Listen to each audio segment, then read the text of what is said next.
The Indian military has evolved from a small force, with limited warfare capabilities, to a vast and modern fighting machine, since independence.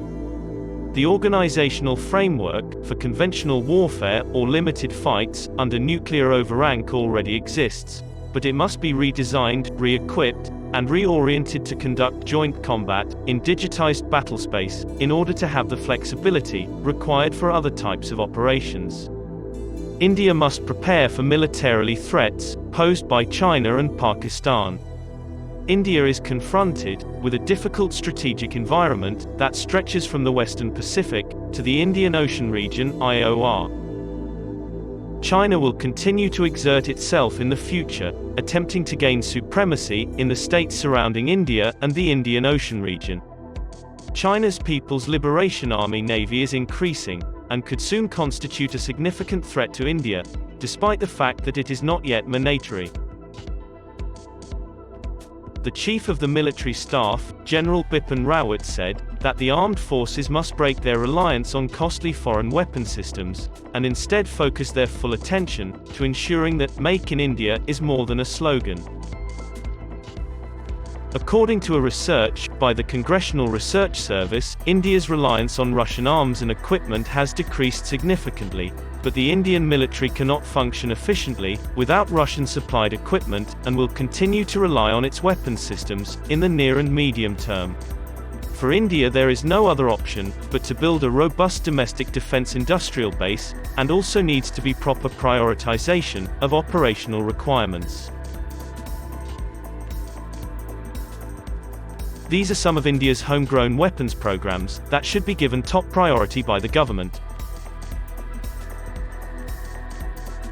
For the first time, India's unmanned combat air vehicle, subscale drone demonstrator has surfaced, revealing specifics of the flying wing design. The Swift unmanned aerial vehicle is being created as a proof of concept for the Govt, a proposed production combat drone that is being developed primarily as an unmanned strike aircraft. The Swift, which stands for Stealth Wing Flying Testbed, displayed taxi trials of the demonstrator drone, which were most likely conducted at the Chitradurga Aeronautical Test Range in the southern state of Karnataka.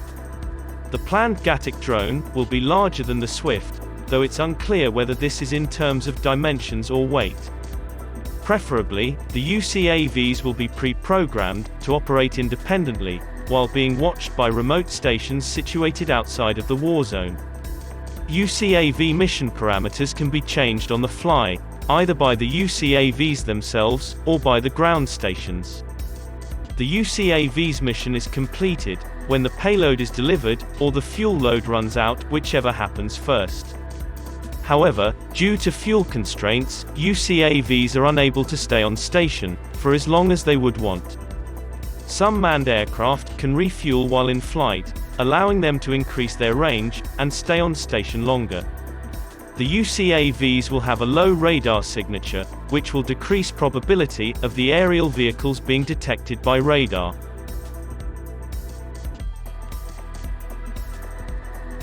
Anti-radiation missiles are designed to detect, track, and neutralize an adversary's air defense systems by destroying radars, communication sites, and other radio frequency emitting targets, preventing surface-to-air missiles from being launched, and also increase the chances of survival for the following waves of strike aircraft. On October 9, 2020, the Rudram, new generation anti-radiation missile, was successfully launched. Rudram is the country's first indigenous anti-radiation missile, developed by the Defense Research and Development Organization for the Indian Air Force. Because the Su-30 Mki fighter jets are the IAF's largest fighter force, and have a carrying capacity second only to the newly inducted Rafales, the missile is fitted on them as the launch platform. The passive homing head can detect, classify, and engage targets over a wide band of frequencies as programmed. The missile is a potent weapon for IAF for suppression of enemy air defense effectively from large standoff ranges. According to report, the plan is to make the missile a part of the Air Force by 2022 after conducting 6 to 7 more tests. DRDO is planning to bring further software improvements to handle a larger variety of targets under various operational conditions, while developing a separate ground-based variant to be launched from mobile launcher. India has stopped cooperation with Russia on the controversial fifth-generation fighter aircraft program, or FGFA, which was expected to create an improved form of the equally troublesome Su-57 stealth fighter. India now developing its own fifth-generation fighter to complement IAF's Rafale, Sukhoi 30 MKI, and LCA Tejas. In the coming decades, the AMCA will form the backbone of the IAF. The Indian Navy's aircraft carriers, which currently fly the Mikoyan Gurevich MiG-29K, will get a naval version of the fifth-generation fighter. The importance placed by Air Chief Marshal Bhadauria on India developing its own fifth-generation stealth fighter means that the IAF will not consider any foreign-made fifth-generation fighter. The AMCA is expected to have twin engines with stealth capabilities. The aircraft must have a high degree of stealth, be able to carry weapons, both internally and externally, have internal fuel capacity, be able to super cruise, and perform both air-to-air and air-to-ground attacks, according to the IAF's air staff requirements for the AMCA, which were published in April 2010. The AMCA will primarily engage targets beyond visual range, and will be equipped with a strong thrust vectoring engine for superior maneuverability and dogfighting abilities. AMCA will be developed in two phases, with Mk1 and Mk2 variants, with the second variation being classified as a 5.5 generation fighter jet, because it will be the first to incorporate technology from both the 5th and 6th generation fighter jets.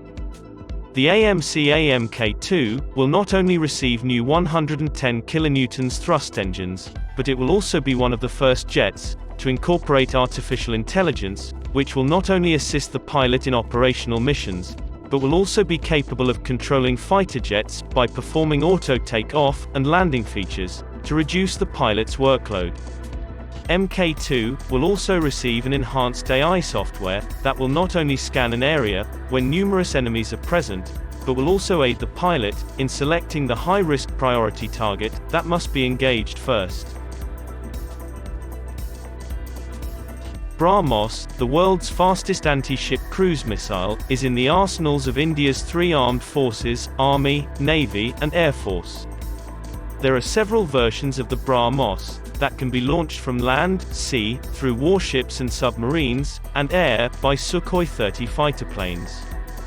Brahmos capabilities have been available to the Indian Navy and Army since 2005 and 2007, respectively. In 2019, it entered service with the Air Force. It is a two-stage missile, with ranges 290 kilometers, in the earliest versions, to around 400 kilometers, with the newer versions.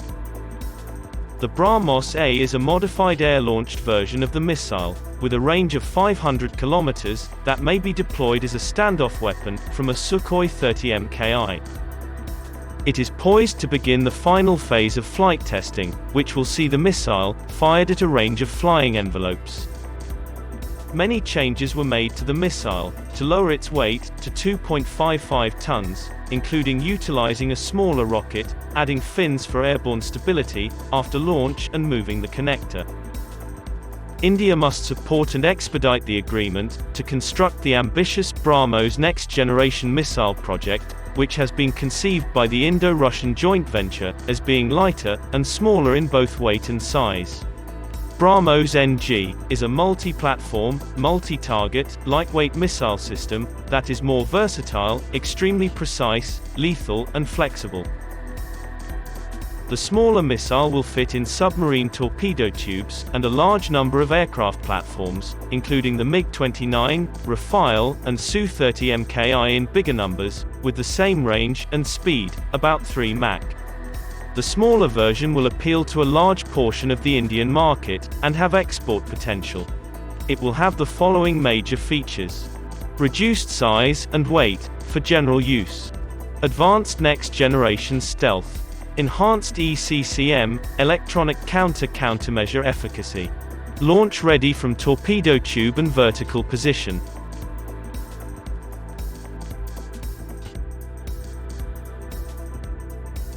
The SAAW is a significant tactical weapon, which will fill a crucial capability gap in the indigenous military, once it is inducted. The weapon is intended to hit ground targets, such as enemy airfield infrastructure, or other strategically significant installations. It's a 125 kg smart weapon, with a range of 100 kilometers, that can engage ground enemy airfield assets, like radars, bunkers, taxi tracks, and runaways. When compared to a weapon system of the same class, the high-precision guided bomb is light. The Indian Air Force and the Defense Research and Development Organization successfully tested an indigenous smart weapon on Diwali Eve.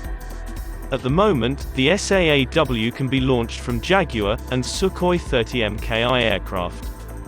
Using an indigenous 4-round smart quad rack system, under its pylon, the Su-30 Mki is capable of carrying 20 to 32 SAAW. When it is inducted into the Indian Air Force, there are plans to integrate it with the Dassault Rafale and HAL Tejas Mk-1A.